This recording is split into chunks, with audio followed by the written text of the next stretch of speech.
আফা একটা কথা জিজ্ঞেস করবো আপনাকে জিজ্ঞেস করতে পারতেছি না, তো আজকে জিজ্ঞেস করেই ফেলি ভাবলাম। আপনি আপনার জামাইকে ডিভোর্স দিলেন কেন?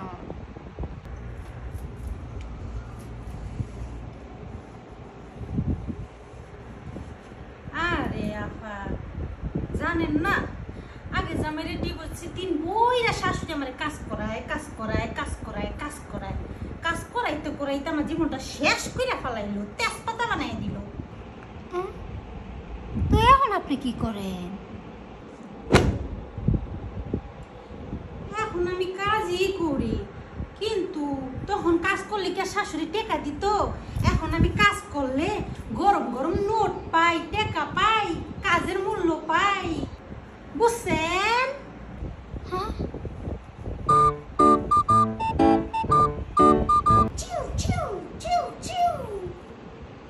আমি হলাম ডিজিটাল বুয়া, কাজের বুয়া।